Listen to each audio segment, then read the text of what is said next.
کیا تم بھی رات کی تنہائی میں بیٹھ کر روتے ہو اور رو رو کر اللہ سے شکایتیں کرتے ہو کہ اے اللہ میری یہ آزمائشیں مجھے تھکا چکی ہے، تو اسے کب ختم کرے گا؟ میرے صبر کا پیمانہ لبریز ہو چکا ہے، تو مجھے میری طاقت سے زیادہ مت آزما، اب رحم کر دے مجھ پر تو سنو۔ جب دکھ شدت اختیار کر جائے تو بولنے کی غلطی مت کرنا، یہی تو صبر کے لمحات ہوتے ہیں۔ یہی وہ لمحہ ہوتا ہے جب تم اللہ کے ساتھ ہوتے ہو، اس سے قریب ہونا چاہتے ہو، اور جب وہ تمہارے ساتھ ہو جاتا ہے تو پھر انسان کو فرش سے عرش تک پہنچا دیتا ہے۔ تم صرف اپنا ہر غم اللہ کے حوالے کر دو، کوئی سنے یا نہ سنے وہ سب کچھ سنتا ہے اور جانتا ہے۔ کیا تم نے یہ آیت نہیں پڑھی؟ اللہ تعالیٰ فرماتا ہے ہم دیکھ رہے ہیں بار بار تمہارا آسمان کی طرف منہ کرنا، تو ضرور ہم تمہیں پھیر دیں گے اس کی طرف جس میں تمہاری خوشی ہے۔ ہم اللہ سے شکوہ کرنے میں لگے ہوتے ہیں اور ہمیں پتہ ہی نہیں چلتا کہ اللہ کب ہماری دعا قبول کر کے ہمارے لیے ہماری خواہش سے بہتر رکھ دیتا ہے، مگر وہ وقت سے پہلے کچھ بھی نہیں دیتا۔ ہاں دیتا ہے پر وقت پر۔ یہ تو ہم سب ناشکرے ہیں کہ تھوڑی سی مصیبت سے گھبرا اٹھتے ہیں اور اس کے بہتر وقت کا انتظار بھی نہیں کر پاتے۔ کیا کبھی تم نے سوچا ہے کہ ایک ماں اپنے بچے کو روتا دیکھ کر سارے کام چھوڑ کر اس کی طرف دوڑی چلی آتی ہے؟ تو میرے رب نے تو 70 ماؤں سے بھی زیادہ محبت کا اعلان کیا ہے، پھر اس کی محبت یہ کیسے دیکھ سکتی ہے کہ اس کا بندہ روتا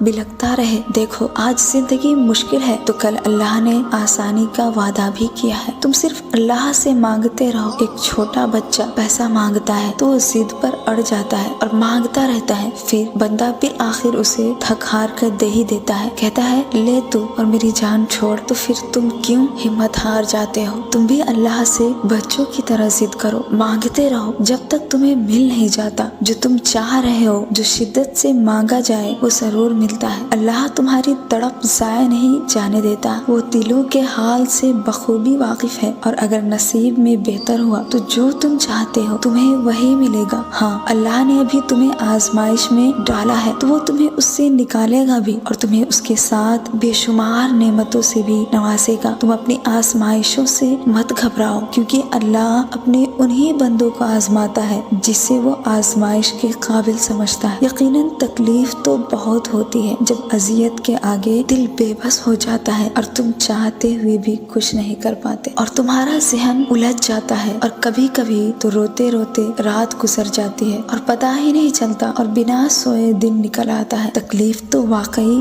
بہت ہوتی ہے، مگر تم یہ مت بھولنا کہ یہ امتحان ہے، ایک آزمائش ہے اللہ کی طرف سے، اور یہ صرف چند دنوں تک ہی رہنے والی ہے، اور اللہ اپنے محبوب بندوں کو ہی آزمائش میں ڈالتا ہے۔ اور جب تم اس آزمائش پہ ثابت قدم رہو گے اور صبر کرو گے تو اس کے محبوب بندے بن جاؤ گے۔ اللہ تعالیٰ نے قرآن کریم میں فرما دیا ہے اور ہم آزماتے ہیں تم کو شر اور خیر میں مبتلا کر کے، اور تم سب ہماری طرف لوٹ کر آؤ گے۔ ایسا نہیں ہے کہ اللہ آزمائش کے بعد دیتا نہیں ہے، بلکہ حقیقت یہ ہے کہ اگر کوئی تقوی اور صبر سے کام لے تو اللہ کے یہاں ایسے نیک لوگوں کا اجر مارا نہیں جاتا۔ کیا تمہیں معلوم نہیں آزمائش جتنی سخت ہوتی ہے اس کا بدلہ بھی اتنا ہی بڑا ملتا ہے؟ رسول اکرم صلی اللہ علیہ وسلم نے فرمایا جب اللہ کسی بندے کو پسند کرتا ہے تو اس پر خوب آزمائش ڈالتا ہے، تو گھبرائے نہیں، اللہ آپ کے ساتھ ہے، صبر رکھیں، یہ آزمائش کے دن بھی نکل جائیں گے۔